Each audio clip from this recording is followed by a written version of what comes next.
빨리 해야 될 것 같아요. 어제 일단 1번 문제를 풀었습니다. 이것도 좀 체계를 잡고 시작을 할 건데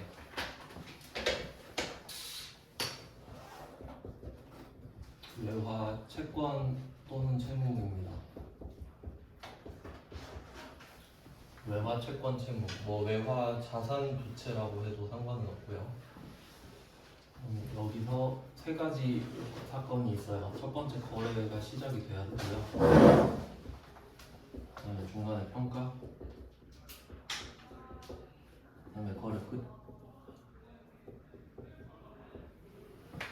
이렇게 한 사이클입니다. 근데 이걸 좀 모듈화를 시킬 거예요. 하나가 있죠. 이게 어떤 조합으로 들어가는지를 생각하는 거거든요. 그래서 요거를 편의상 번호를 매길게요. 1번, 2번, 3번 이렇게.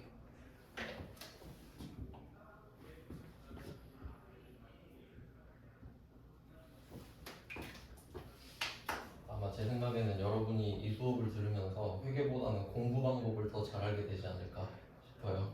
효율적으로 공부하는 법. 1, 2, 3은 되겠죠? 자, 그리고 이제 생각을 해보는 겁니다.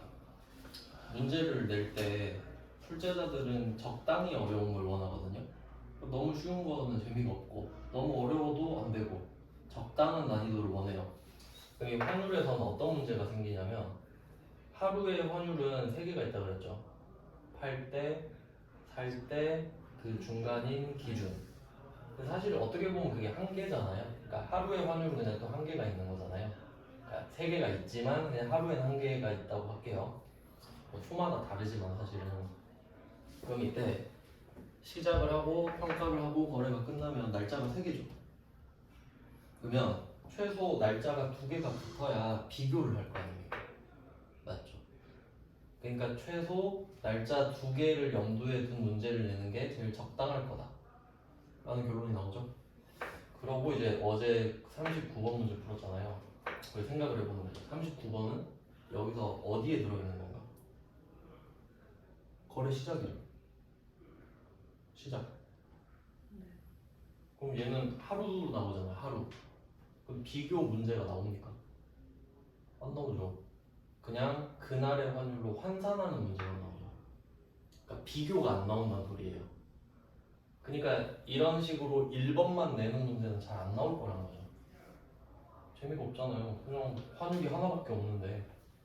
물론 여기서 디테일을 넣으면 진짜냐 가짜냐를 따질 수 있는 거고. 그러니까 제가 진짜 가짜까지 알려드린 거예요. 그러니까 약간 방향으로 생각을 하면은 이 거래 시작 평가 끝이 수평상이라고 생각을 해보세요. 실제로 이렇게 물리적으로 수평으로 있죠. 시간이 왼쪽에서 오른쪽으로 간다고 치면 그 환율이 하나, 둘, 세 개 있는 거죠. 날짜가 3개니까. 그리고 각각 여기서 팔 때, 살 때, 팔 때, 살 때, 팔 때, 살 때 이렇게 있다 생각해야지. 그것도 수직상으로 또 있는 거지. 알겠죠? 어떻게 생각해야 되는 거지.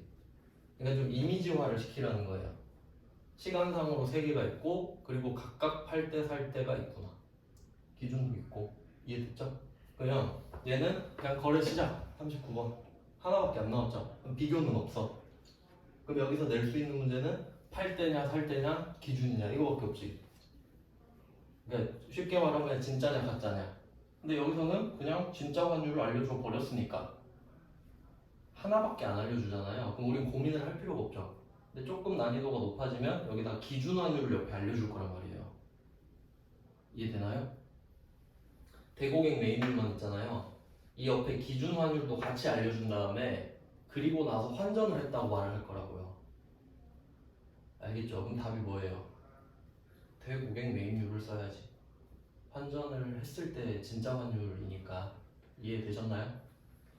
또는 환전을 안 했다 그러면 기준 환율을 써야 되는 거. 그렇게 낼 수 있다는 거예요. 왜냐면 비교 문제가 없으니까 어떤 환율을 쓰는지 문제로 낼 수 있겠죠. 그러니까 그런 식으로 유추를 할 수 있다는 겁니다. 그러니까 그 원래 기출문제 분석이라는 말 있잖아요. 그게 기출문제를 외운다라는 게 아니라 출제자가 이런 식으로 문제를 내니까 앞으로 어떻게 나올 거다라는 분석을 하는 거예요. 그러니까 예측을 하는 거지 그 전에 있던 걸 다 외우는 게 아니에요. 그러니까 역사 공부도 생각해 보시면 그 사건을 다 외우고 끝 그게 아니잖아요. 그러니까 사람들이 역병이 돌면 이렇게 행동하더라. 뭐 그런 식으로 분석하고 판단할 때 참고를 하는 거죠. 그래서 얘도 그렇게 생각해 볼 수 있다는 거지. 그럼 이 안에 다 들어가잖아요. 그래서 39번은 좀 출제율이 낮겠다라고 분석이 완료가 됐어요. 그 다음에 40번 기말 나오죠. 기말. 40번은 12월 31일 기말. 뭐 동어 반복이죠. 같은 말 두 번 했어요. 어쨌든 40번은 12월 31일은 중요하다는 뜻이죠. 중요함. 그 다음에 41번도 볼게요. 41번은 회계 기간 종료일 나왔죠? 12월 31일이겠죠.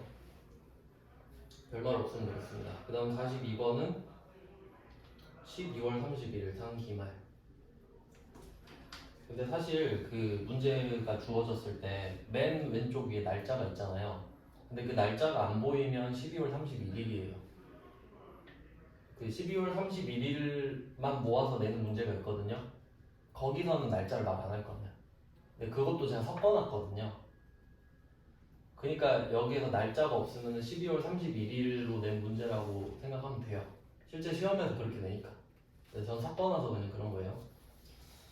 그 다음은 42번.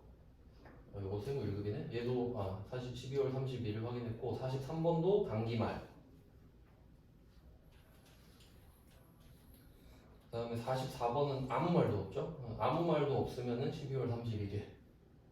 아무 말도 없는데 3월 11일 일은 없으니까. 이렇게 됐고요. 문제를 많이 넣었고요. 끝까지 계속 가보죠. 45번도 볼까요? 45번. 이것도 세무 1급인데 세무 1급은 어려워요. 근데 한번 풀어보시면 좋긴 해요. 얘는 날짜 없죠. 12월 31일이에요. 그다음 46번도 가볼까요? 자, 46번은 어때요? 날짜가 9월 20일이죠. 그럼 얘는 12월 31일이 아니다 로 해석하면 돼요. 맞죠? 그럼 여기서 바뀌네. 46번에서. 그럼 경계선 하나 쳐놔야겠죠. 그럼 12월 31일 문제가 지금 상당히 많거든요. 그러면 얘는 여기로 치면 2번 평가에 해당하겠죠. 12월 31일은 그냥 평가하는 날이니까. 그냥 12월 31일이다 이 말을 하면 평가를 해라 이 말이에요. 만약에 평가를 해라 그러면 오늘은 12월 31일인 거고. 맞죠? 네, 그럼 이걸 한번 볼게요. 그러면 12월 31일 문제를 낸다는 거는 반드시 거래 시작이 있었다는 소리입니다. 맞죠? 그러면 거래 시작에 진짜 환율이든 가짜 환율이든 썼겠죠. 장부에다가 그게 장부가액으로 기록돼 있겠죠. 장부상 환율. 그거랑 오늘 환율이랑 비교해라 는 말이겠죠. 그러니까 요게 출제율이 높겠죠. 비교니까. 그러니까 이게 그래서 문제가 많구나 라고 생각하시면 돼요. 그래서 요거를 한번 해봅시다. 제가 이 문제를 풀 때 그러니까 분류를 어떻게 하냐면 39번은 그냥 1번이에요. 그냥 분류하자면 그 다음에 46번까지인가? 45번까지 있죠. 40번부터 45번까지는 1-2 맞죠? 그러니까 2번이긴 한데 1번이랑 관련이 된 거잖아요. 그러니까 얘는 1-2 이런 식으로 해놓으면 되지. 네, 그리고 도구를 하나 알려드리겠습니다.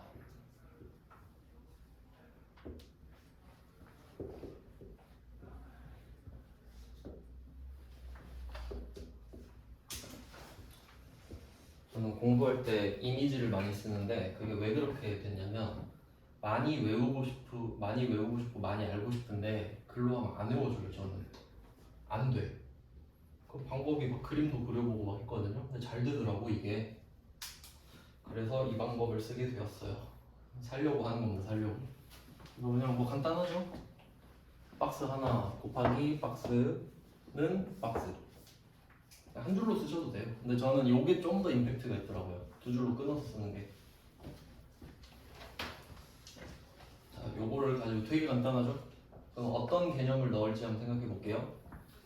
우리가 앞에서 주식을 배웠어요. 주식. 단기 매매 증권이라는 이름으로. 뭐 매도 가능 증권도 상관은 없어요. 그럼 그 주식을 살 때 한 개당 얼마? 몇 개? 여러분 주식 살 때 딱 하나만 사진 않죠? 한 개 살 수도 있는데 얼마에 몇 주씩 이렇게 사잖아요. 그러면 요 두 개가 그 개념을 갖고 있다고 보시면 되거든요. 수량과 단가의 개념. 어렵지 않죠? 이거 납득되죠? 수량과 단가. 그럼 수량과 단가는 이해되셨죠? 곱하는 이유까지. 자, 그 다음에 수량과 개념의 의미를 생각해 볼게요. 자, 수량은 안 바뀌어요. 맞죠? 내가 100주 사면 죽을 때까지 100주야. 근데 1000원에 샀다고 했을 때 평생 1000원입니까? 그게 아니잖아. 그러니까 수량은 그냥 상수라고 할게요. 항상 똑같은 숫자. 내가 팔지 않으면. 그 다음에 가격은 변수. 뭐 이런 식으로 생각할 수 있겠죠. 그래서 그 두 개를 구분해서 적어주는 거지. 원인을 위쪽에, 결과를 아래쪽에. 그럼 제가 안 바뀌는 거를 빨간색으로 적는다 볼게요. 수량의 개념. 바뀌는 개념은 단가. 이렇게 하겠습니다. 밑에는 결과예요. 근데 지금 우리가 외화를 하고 있는데 외화의 수량 단가가 어디 있어요? 이렇게 할 때 응용을 하자 이거지. 그래서 그러면 40번 문제를 한번 볼까요?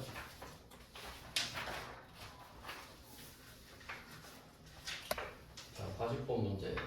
우린 이걸 가지고 무엇을 해야 하는지 생각을 해보겠습니다. 원래 그 절차상으로는 네 가지 작업을 해야 돼요. 네 가지 작업. 알려드릴게요. 첫 번째. 자산인지 부채인지 확인합니다. 중요한 거죠. 자산인지 부채인지.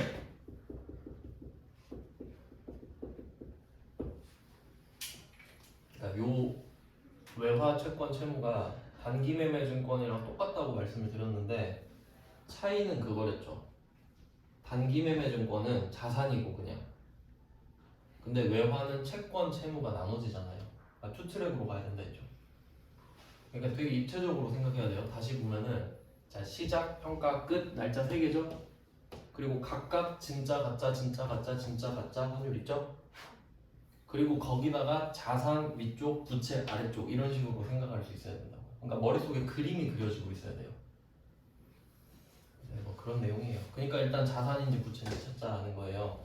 그럼 40번은 뭐죠? 외상 매출금인데 자산이죠. 자산입니다. 돈을 받아야겠다라고 생각하겠죠. 이게 첫 번째인 거예요. 그다음 두 번째. 그다음 중요한 거.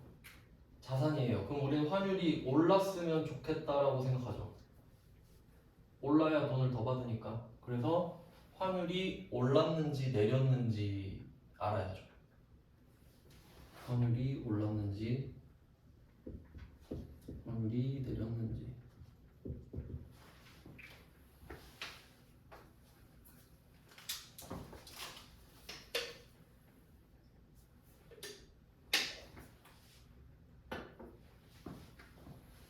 네, 그 환율이 올랐는지 내렸는지 요 2번 있잖아요. 요게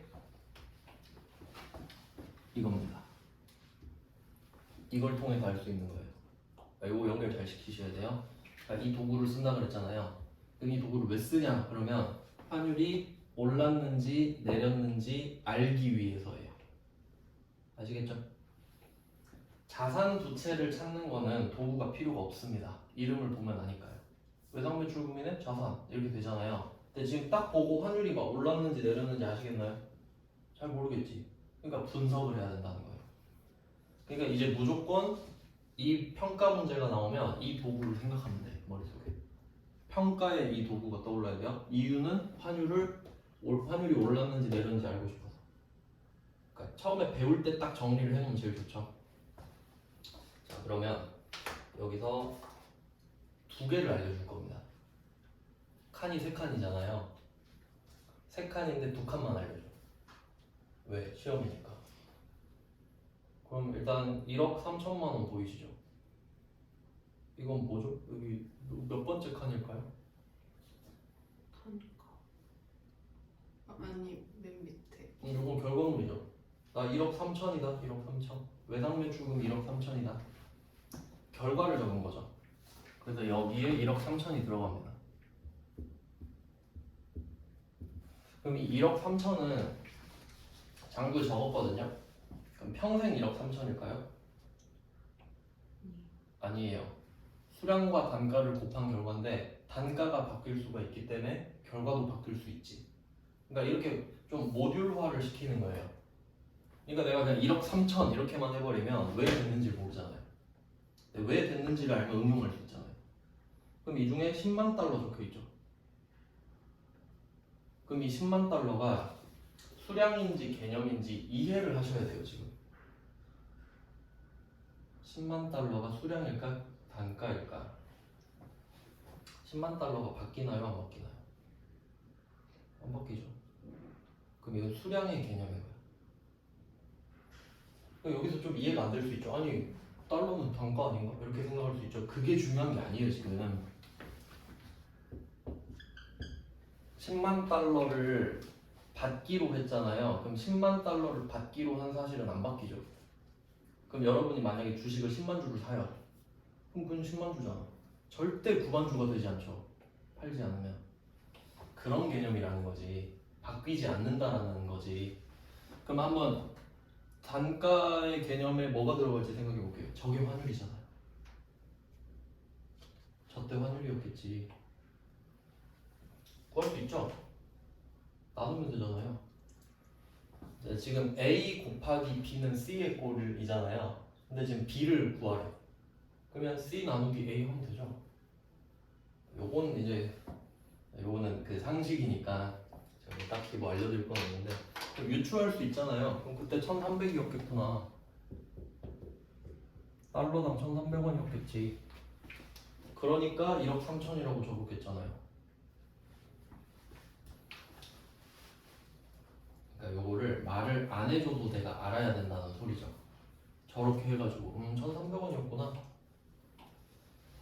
그리고 또 생각을 해봅니다. 외상 매출금이잖아요. 외상 매출금. 그러면 물건을 배에다 실어서 보내고 돈은 못 받은 거죠. 그럼 저 1,300원은 진짜 환율이냐? 가짜 환율이냐? 가짜죠. 환전 안 했잖아요. 그러니까 이게 그 시험을 떠나서 상식이잖아요. 그냥 1,300쪽이 뭐였지? 환전 안 했으니까 가짜지. 뭐 네이버 쳐서 곱했겠지 그냥. 아시겠죠? 그러니까 요 생각을 계속 하셔야 되는 거예요. 공부할 때 나중에 하면 안 돼요. 나중엔 없어요. 나중엔 기억이 안 나요. 이 개념이. 그러니까 지금 필사적으로 이해하려고 하셔야 된다고. 그래야 복습이 되는 거지. 나중에 하면 재학습이에요. 처음부터 다시 배우는 거예요. 네, 이렇게 된 겁니다. 그러니까 반드시 3개 중에 2개는 알려주겠죠. 1개 알려주면 답을 못 구하니까. 이런 내용이거든요. 자, 그러면 이건 1번의 환율이죠. 1,300원은. 저렇게 적어놔서 지금 확인해 보니까 1억 3천이 써 있는 거니까. 맞죠? 장부 금액이에요. 근데 오늘 환율은 어때요? 결산일 현재 적용 환율이 1,280원이죠. 1,280원. 이거 진짜일까요? 가짜일까요? 가짜. 평가는 가짜예요. 평가는 환전을 절대 안 하잖아요. 그러니까 이런 식으로 이해를 해가는 거지 점점. 그럼 이제 나중에 생각이 빨라져요. 평가는 가짜고 이렇게 되는 거예요. 자, 그러면 1,300원이 기준이거든요. 근데 오늘 환율이 1,280원이 되었죠. 그러니까 얘만 생각하면 되죠. 됐죠? 1,280원 찾았죠?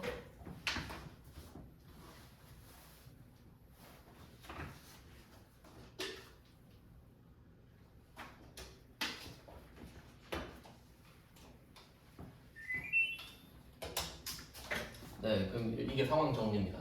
이제 우리는 이 문제를 풀 수 있거든요. 그러면 이제 생각을 해보는 겁니다. 자, 첫 번째가 자산인 거 알았죠?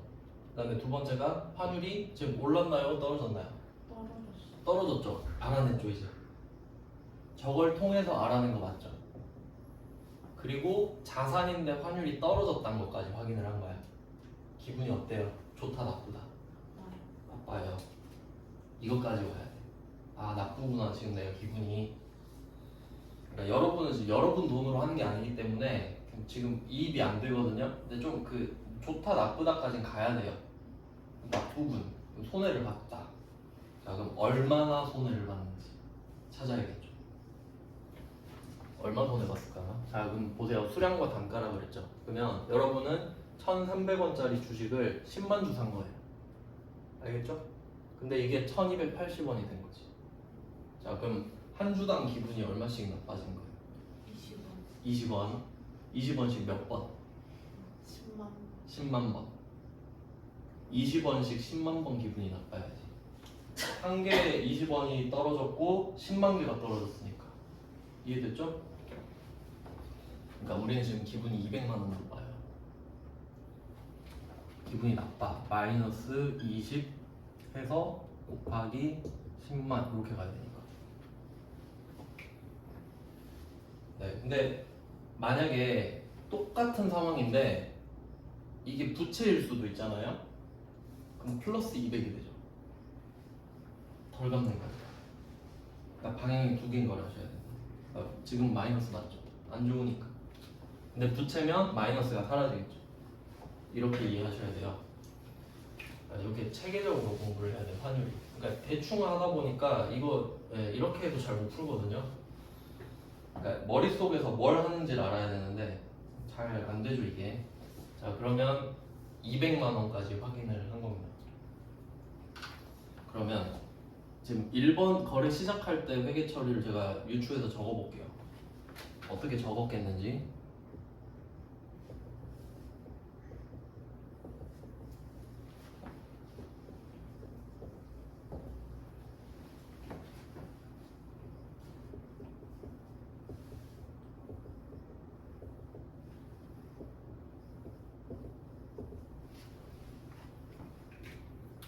이렇게 적었겠죠?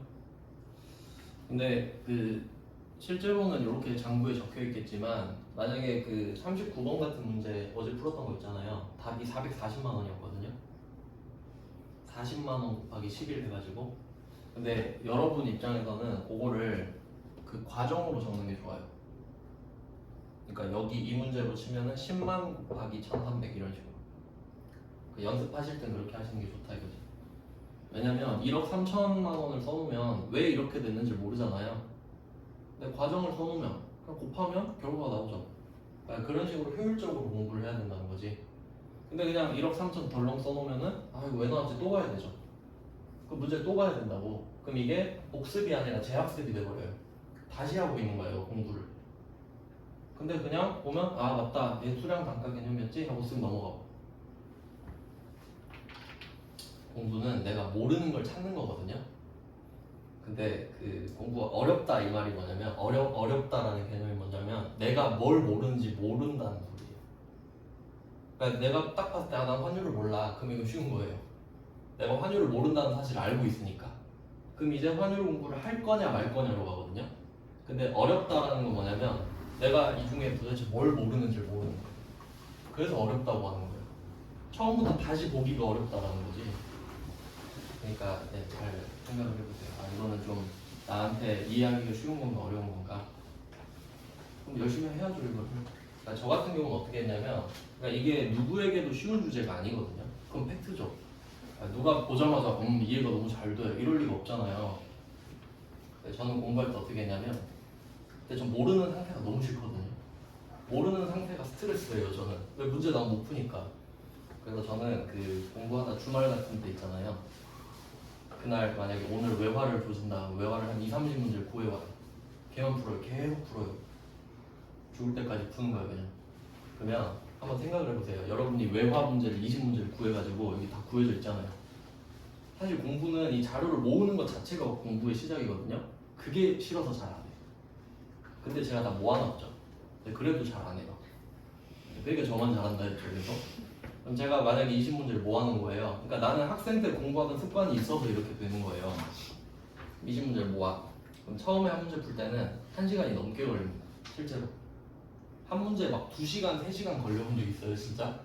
막 진짜 거의 울려고 하면서 막 머리 쥐어뜯은 막 진짜 욕하면서요.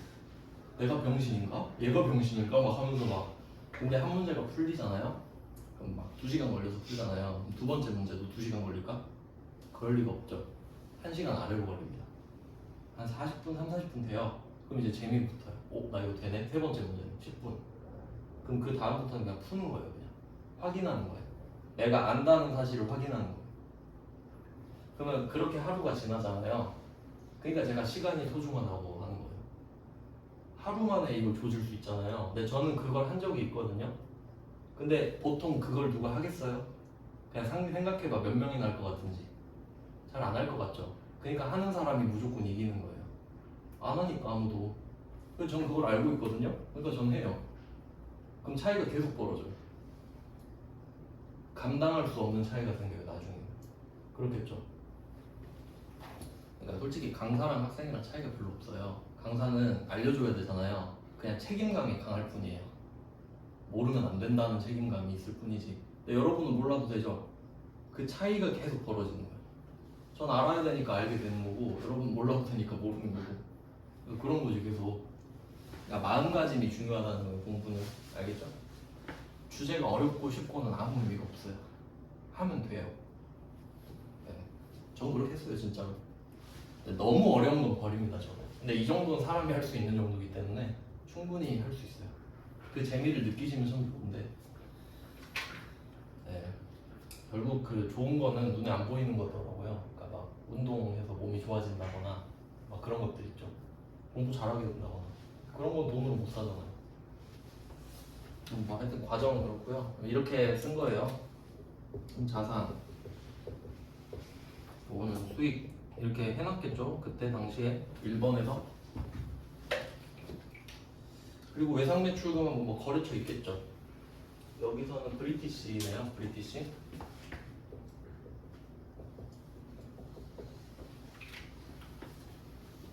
네, 이렇게 해놨을 겁니다. 이게 장부에 써 있어요. 자, 그러면 우리는 오늘 기분이 200이 안 좋아졌거든요.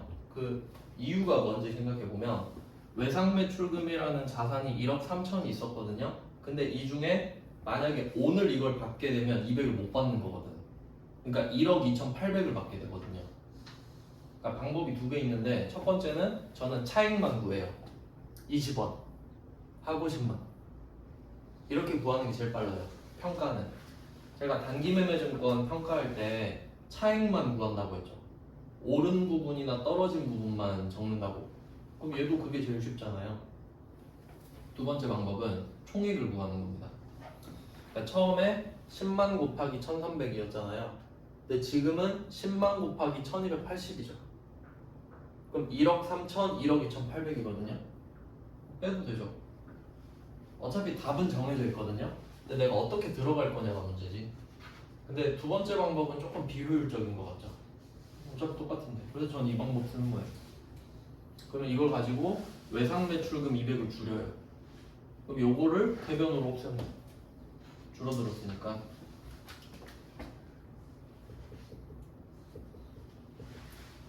자, 그리고 여기다가 쓸 때 뭐라고 쓰냐 하면은 저는 여기다가 10만 곱하기 20을 쓴다 이거죠.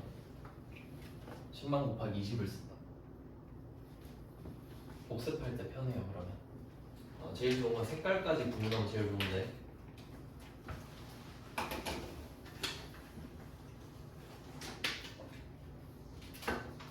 저는 이제 그 실제로 색깔 펜, 그러니까 저는 색깔 샤프를 쓰는데 샤프신 색깔 들어있는 거 있거든요.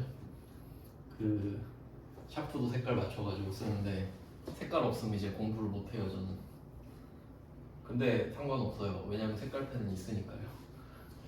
문제는 의지가 없는 거죠. 색깔 펜은 항상 널려 있으니까 사면 되고 의지가 없는 건 의지는 못 사잖아요. 그럼 이렇게 해서 이런 식으로. 그럼 저 같은 경우는 요거를 빨간색, 요걸 파란색으로 쓸 겁니다. 저랑 약속이니까요. 저는 약속이니까. 그럼 보고 딱 바로 아는 거지. 약속했으니까.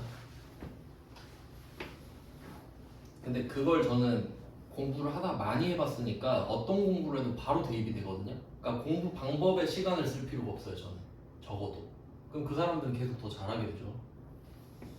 그러니까 그 방법을 만들어 놓는 거예요. 왜냐면 여러분들이 그 살면서 공부를 반드시 하게 돼요. 그러니까 무슨 뭐 시험 공부 이거 말하는 게 아니라 내가 새로운 업무를 접하게 될 때도 뭔가를 습득해야 될 때가 있잖아요. 근데 그게 습관이 된 사람은 그냥 하죠. 그냥 하는데 안 해본 사람들은 힘들고 그 차이가 계속 벌어져요. 그러면 이때 외상 매출금이 줄어든 겁니다. 그러니까 여기서 마이너스인데 지금 자산을 줄인 거니까 마이너스가 여기 나오면 안 되죠. 이 개념 자체가 마이너스니까 여기다 자산 줄여주고 그 대상이 브리티시가 되죠. 브리티시.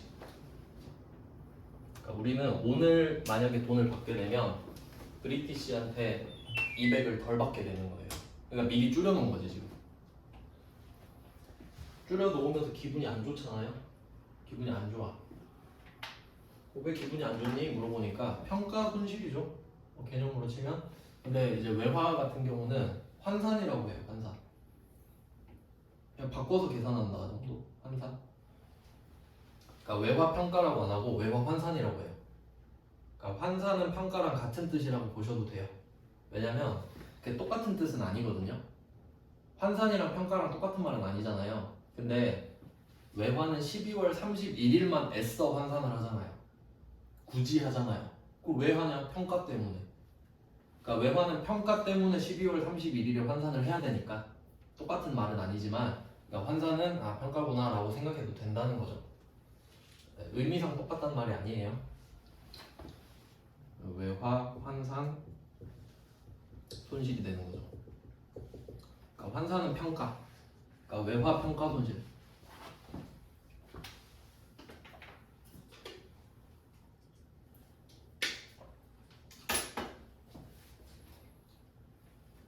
자, 근데 평가 손실이면은 원래는 자본의 감소예요.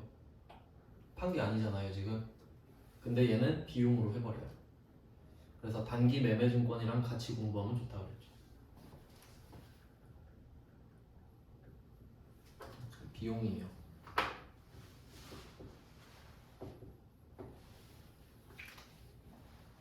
그래서 좀 아이디어를 드리면은 딱 이걸 보면서 어떤 생각을 하시면 되냐면 요거를 단기 매매증권으로 바꿔볼게요. 단기 매매증권을 1,300원짜리 10만 주를 산 거예요. 단기 매매증권 1억 3천, 보통 예금 1억 3천. 됐죠? 12월 31일 평가를 했는데 얘가 1,280원이 된 거예요.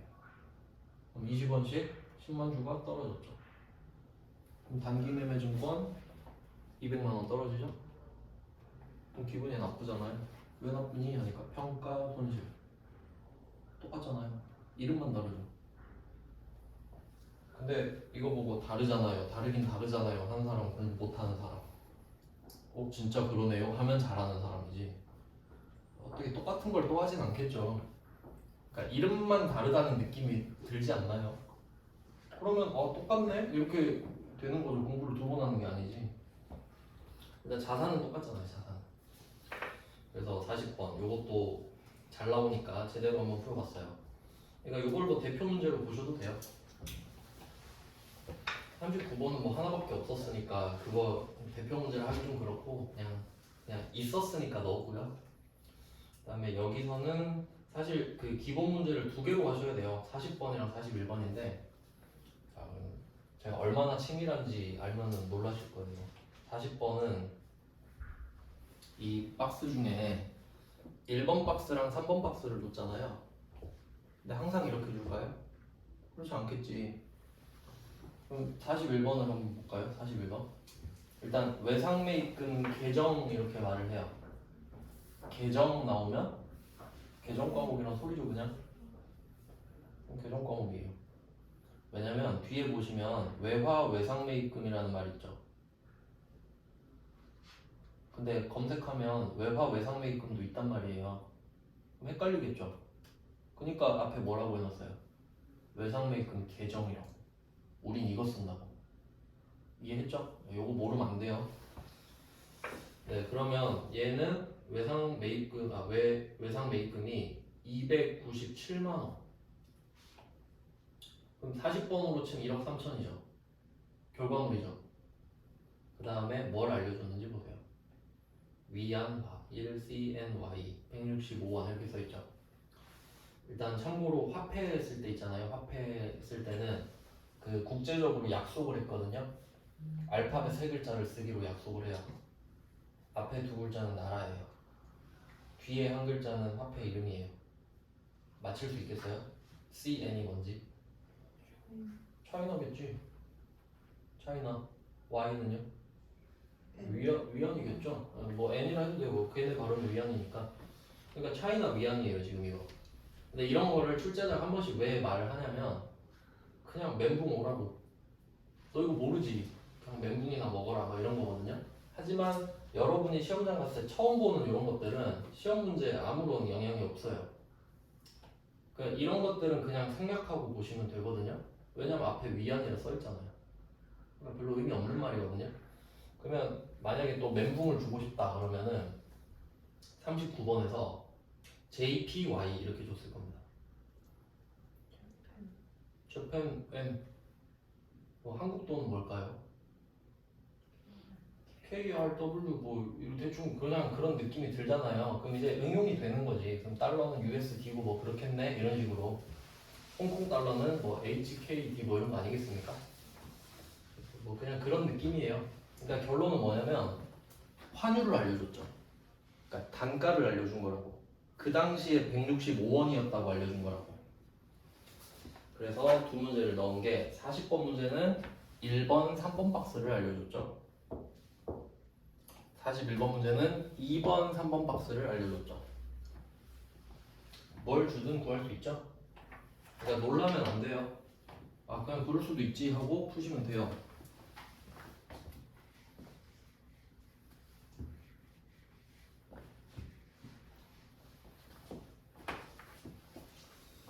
네, 이렇게 공들여서 문제를 풀면 여러분께 돼요. 한 문제 1시간 동안 끙끙대면서 풀어봐야 내게 되지. 자 그럼 여기서는 총 297만원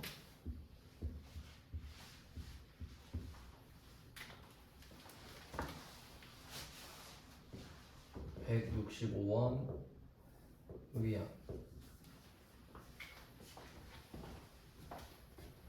대충 위안이 달러의 한 7배? 7분의 1 정도 돼요. 대충 그래요. 보통 그 정도 유지하려고 하거든요. 그러니까 우리도 엔화 보통 원화 10배 이 정도로 알고 있잖아요. 그러니까 알고 있으면 나쁠 건 또 없지. 기준이 머릿속에 있으면. 네, 이렇게 해서 푸는 겁니다. 그러면 수량에 해당하는 게 여기서는 위안이겠죠. 몇 위안인지 저거 알아야 되잖아요.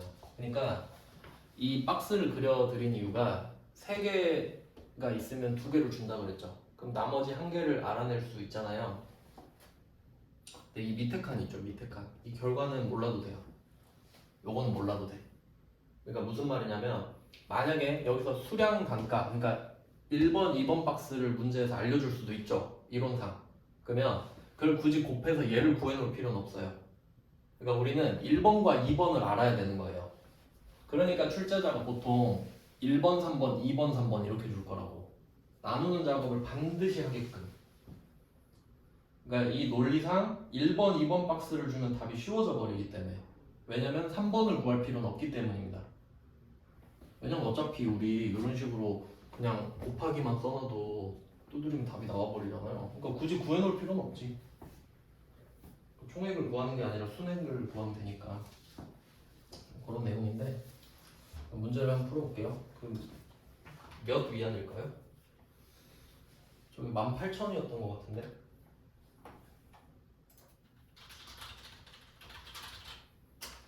그리고 공부를 좀 회계 공부를 더 하실 생각이면은 계산기를 좀 따로 갖고 있는 게 좋아요. 그러니까 그게 그렇게 생각할 수 있거든요. 휴대폰에 스톱워치도 있고 계산기도 있고 막 그러잖아요. 근데 저는 그 휴대폰에 있는 계산기랑 스톱워치를 안 쓰거든요. 스톱워치가 따로 있고 계산기가 따로 있어요. 왜냐면 계산기를 써야 돼서 휴대폰을 딱 보잖아요. 카톡이 와 있죠. 그럼 카톡 답장을 하느라 잊어먹어요. 계산을 해야 된다는 사실을. 그렇잖아요. 그 흐름이 딱 깨져버리거든요. 그러니까 휴대폰 보고 싶을 때 보고 싶으니까. 그래서 따로 있는 게 좋긴 해요.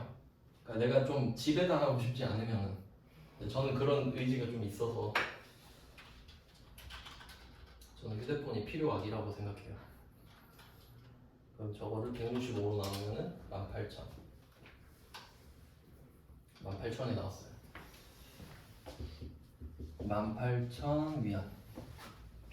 저걸 구한 겁니다. 그럼 이제 답을 구해볼게요. 이제 첫 번째에서 공을 많이 들였기 때문에 이제 그냥 쓱 하면 돼요. 쓱. 자, 첫 번째 해야 될 거. 자산이냐 부채냐. 뭐죠? 부채죠?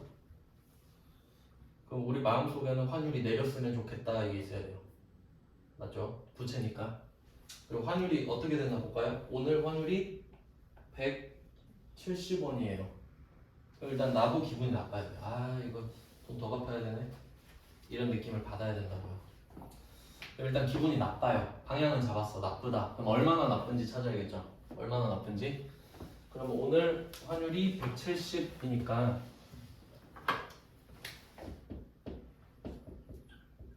170 5원이네요. 그러니까 가격이 5원 떨어진 걸로 보면 돼요. 주식으로 치면은 기분이 나빠요. 마이너스 5만큼 몇 번? 18,000번.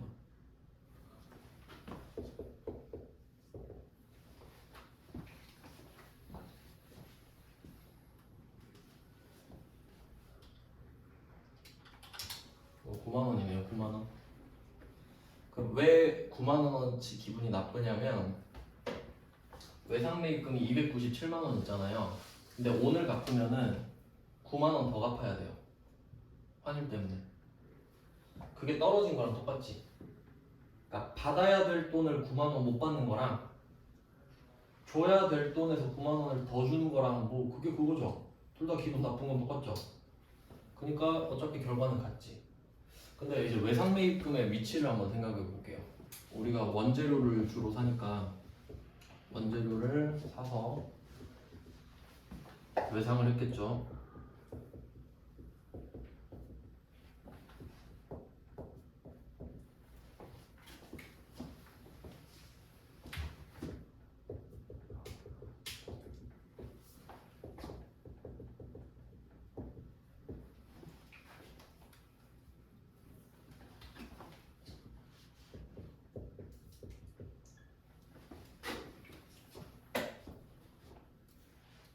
이런 회계 처리가 있었던 거예요.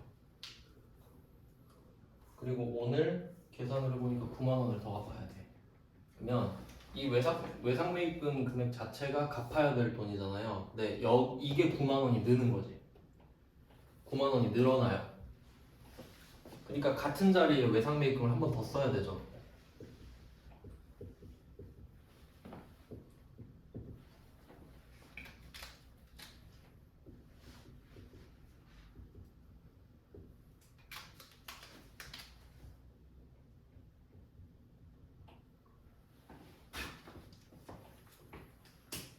그러니까 원리를 좀 이해를 잘 하셔야 되는데 아까 외상매출금은 원래 외상매출금이 차변에 있잖아요. 내가 받을 돈이니까 그걸 줄여서 기분이 나빴던 거죠. 받아야 되는데 못 받게 돼서. 근데 외상매입금은 있는데 더 생겨서 기분 나쁘지. 더 갚아야 되니까. 그럼 요게 외화, 환산, 손실이에요. 똑같죠. 자리는 똑같지 당연히.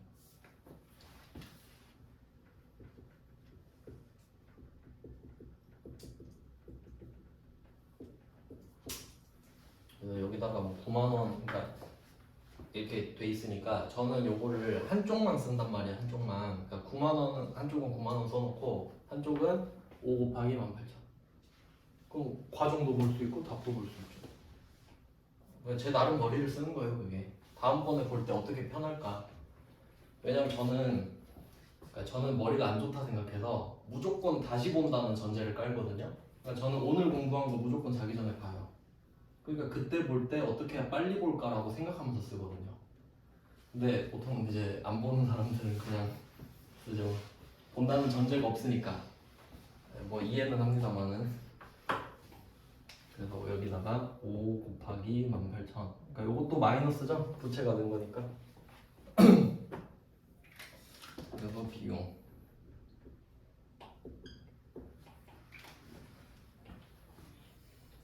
네, 이렇게 하면 41번 문제도 풀었어요. 그러니까 40번이랑 41번이랑 똑같은 느낌이 들어야 됩니다. 그러니까 이 두 개를 대표 문제로 삼으면 돼요. 이 두 개가 가장 기본적인 문제인 거죠. 그러니까 모듈화 하기에 딱 좋은 문제입니다. 그래서 지금 1번, 2번까지만 적어드렸는데 3번까지 적어놓고 좀 쉬겠습니다. 그러니까 이게 자산부채 환율 올랐다 내렸다 이렇게 있으면은 경우의 수로 생각을 하잖아요. 경우의 수 두 개죠. 그러면 2 곱하기 2에서 4잖아요. 맞죠? 경우의 수 4개죠. 자산이 환율이 올랐을 때, 내렸을 때, 부채가 올랐을 때, 내렸을 때 4개 맞죠? 근데 요거 4개를 내가 다 갖고 있으면은 너무 많거든요. 그러니까 요거를 이걸 가지고 찾아내가지고 두 개를 구해가지고 수익 비용으로 그냥 바꾸는 거예요. 이렇게 체계화를 시키는 거지. 두 개로. 그러니까 내가 사업 갖고 있는 상황이 4개잖아요. 근데 이 4개를 계속 갖고 있으면 불편하잖아요. 그러니까 이걸 두 개로 줄여놔. 어차피 수익 아니면 비용 아닙니까? 왜냐면 자산이 오르면 수익이고 자산 떨어지면 비용, 부채 오르면 비용, 부채 떨어지면 수익이잖아요. 결론은 두 개로 줄여놓자 이거지. 이거 하려고 지금 찾은 거예요. 그리고 이걸 하는 이유가 3번이 있으니까. 그럼 3번도 제가 2개 적을 거거든요. 3번도 2개예요. 그러면 경우의 수가 몇 개인지 생각해봐요. 2 곱하기 2 곱하기 2죠. 8개잖아요. 8개. 8개 못 외워요. 절대로. 그러면 1번, 2번이 4개잖아요. 근데 이걸 2개로 줄여놨지. 그럼 2개죠? 그럼 여기도 2개일 거 아니에요. 그럼 4개잖아 이제. 이건 돼. 4개는 돼. 확실해요. 4개는 할 수 있어요. 할 수 있어요. 그러니까 이렇게 체계화를 시키자는 거지. 내가 공부를 잘 할 수 있게끔 도구를 잘 쓰는 게 중요한 거예요. 그러니까 공부는 정말 안타깝게도 열심히 하는 게 아니에요. 잘 해야 돼요. 그럼 잘하려면 어떻게 잘 할 수 있는 방법을 찾아야지. 근데 보통 방법을 안 찾고 열심히 한다? 첫 페이지만. 그러니까 여러분이 수학할 때 그 집합 이런 거 잘하고 한국 사람은 뭐 구석기 잘하고 이러잖아요. 맨날 앞에서부터 열심히 하려고 그러니까 그래요. 좀 이렇게 효율적인 방법을 찾아보자. 그럼 얘는 잘 생각해 보면은 지금 1번, 2번이죠. 그러니까 환율 비교를 한 거 아니에요. 그러니까 올랐다 내렸다가 있지. 그럼 잘 생각해봐요. 이거 거래 시작 이거 1번 문제만 딱 내면은 환율이 올랐다 내렸다가 있습니까? 없지. 오늘 하루인데. 그러니까 오늘 하루 동안 환율이 올랐냐 내렸냐를 물어보진 않으니까 이틀에 걸쳐서 물어보잖아요. 그러니까 얘는 그 문제를 못 낸다 이거지. 그러니까 잘 안 낸다 이거죠. 근데 12월 31일 걸 내면 거래 시작을 전제로 까니까 이 두 개 비교하는 문제가 나오고 저절로 이 이슈가 생기죠. 그러면 요건 어때요? 거래 시작과 거래 끝. 평가가 없을 수도 있잖아요. 오늘 물건 팔고 내일 돈 받을 수도 있잖아요. 그러면 1번, 3번 이런 경우도 있겠죠. 그럼 얘는 거래가 끝난 거네. 방금은 평가를 한 거고요. 그럼 결과가 다르죠. 근데 비교는 해야 되지. 날짜가 2개니까. 이해돼요? 그러니까 요거 2개는 공통으로 쓰잖아요. 평가를 하든 거래가 끝나든. 왜냐면 그 앞날이 있으니까. 그러니까 평가를 했다는 말 자체가 거래를 시작했다는 말 아니에요. 거래가 끝났다는 말 자체가 거래를 시작했다는 말 아니에요. 그러니까 2번을 주든 3번을 주든 1번이 전제가 되잖아요. 그러니까 반드시 비교가 나오잖아요. 그러니까 요거는 공통적으로 쓰는 거라고. 맞죠? 이 개념을 쓰고 그 다음 3번으로 가서 평가인지 거래 끝인지만 알면 되지. 맞죠? 논리 이렇게 정리하는 거라고. 그래서 평가인지 거래가 끝났는지 이렇게 구분하겠죠. 네, 납득이 안 가는 건 없죠? 그 복습을 할 의지가 없는 거지. 네. 그럼 이때 평가 거래권 있는데 이름 이제 계정권 빨간색. 자, 평가는 방금 봤죠? 외화, 환산, 손실인데 이익도 있어요. 외화, 환산, 이익, 외화, 환산, 손실. 그러니까 이게 환산이 평가구나 이렇게 이해하시면 되고 12월 31일만 애써 평가를 하니까 그 다음에 거래 끝 요거는 이제 이따가 할 건데 미리 적어 놓을게요. 거래 끝은 외환으로 갑니다. 외환. 그러니까 이름이 비슷해요. 외화 환산, 외환 이렇게 가니까 얘는 외환 차익이에요. 외환 차익. 거래가 끝났을 때는. 그리고 외환 차손도 있겠죠. 그러니까 처음에는 이 두 개가 굉장히 헷갈릴 거란 말이에요. 그렇겠죠. 그러니까 환산이 평가라고 정확히 암기를 하셔야 됩니다. 환산은 평가다. 환산은 평가다. 이 입에 붙여놓는 것도 좋아요. 환산 손실, 평가 손실, 환산 손실, 평가 손실 이런 식으로 익숙해지게끔 이렇게 정리해놓고 이제 설명은 다 드렸으니까 이제 진짜 진도를 빼야 돼요. 좀 쉬다가 보겠습니다.